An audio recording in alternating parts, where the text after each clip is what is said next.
It's your boy Frosty. What's that word? What's that word? Well, ladies and gentlemen, you know, we all know the situation that went on out there in Atlanta with young Scooter. You know, somebody made a fake 911 call, which sent authorities over there, you know, and Scooter ran away allegedly and jumped the fence, cut himself, you know, which cut an artery and he, you know, bled to death.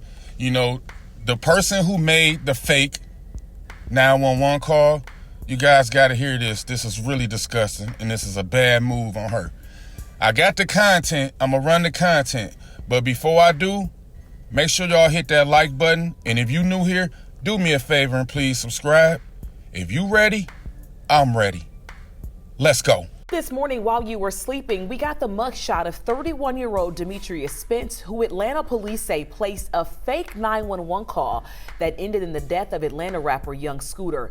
Today, the woman charged with making that fake call before the events that led to the rapper's death will go before a judge. 31-year-old Demetrius Spence is currently in custody at the Fulton County Jail, and that is where we find 11 Alive's Karis Belger. Karis, let's talk about what charges is Spence facing. Well, Spence is charged with transmitting a false public alarm. She's scheduled to have her first appearance at noon today. Police put out a public call earlier this week asking for the voice of the woman who made those 911 calls to be identified. Later, they say Spence was taken into custody. Young Scooter, whose legal name was Kenneth Bailey, died from injuries to his leg, according to the medical examiner. A statement says he, quote, punctured his right thigh, which led to blood loss. Now, police say they were called to a home on William Nye Drive Southeast on March 29th about a dispute and a report of a woman being dragged into a home. The caller, who police say was Demetrius Spence, claimed there were gunshots. Atlanta police say officers knocked on the door of the home and a man opened the door before closing it in their faces. Officers say then two men, including Bailey, left the home and jumped a fence. And officers say they were not able to corroborate the claims made in those 911 calls. Here's a little bit of that audio.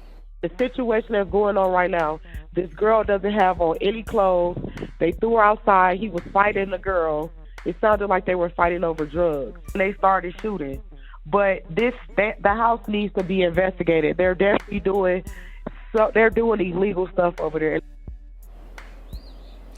Now, Atlanta police have released a statement, and they reiterated in that statement that they did not fire their weapons during their interaction with Bailey or any of the others, nor did they use force. Right now, the incident is still under investigation. I'm Karis Belger, 11 Alive News. All right, Karis, thank you. And if you want to listen, a shooting, they're like selling drugs in and out of the house. This girl doesn't have on any clothes. They threw her outside. He was fighting the girl. He literally fought the girl. She had someone come over there, and they started shooting. But the house needs to be investigated. It was 3 shots. When did it happen? It's happening now. Yeah, she's trying to get away, and they're holding her. She's being held hostage. There's also a child in danger as well because she has a baby. Okay, you said the female is naked? Yeah, she's naked, and she's bleeding profusely from her head. This is a house, and I think you guys should get here quick. Because this girl he's really hitting her, and it's a child involved. It's like 7 guys in the house, and they all have guns. You guys need to hurry and get here before she doesn't make it. Ma'am, we already have help organized for her. What's the phone number you're calling from? Exactly what happened? There's a situation going on in this house. There's 7 guys that live here, and they're basically, I'm not sure if they're running some type of sex traffic. This individual, she's a 5'2", light-skinned female, black hair. Ma'am, are you with the patient now? No, I'm a neighborhood watch. I'm just literally a neighborhood watch. I'm not in the house. Okay. Oh, no. Okay, we're going to leave it right there. As you can see, you know, this was a swatter situation, you know, which someone makes a fake call in to get authorities and get SWAT out there to surround the house. This was a bad call, you know.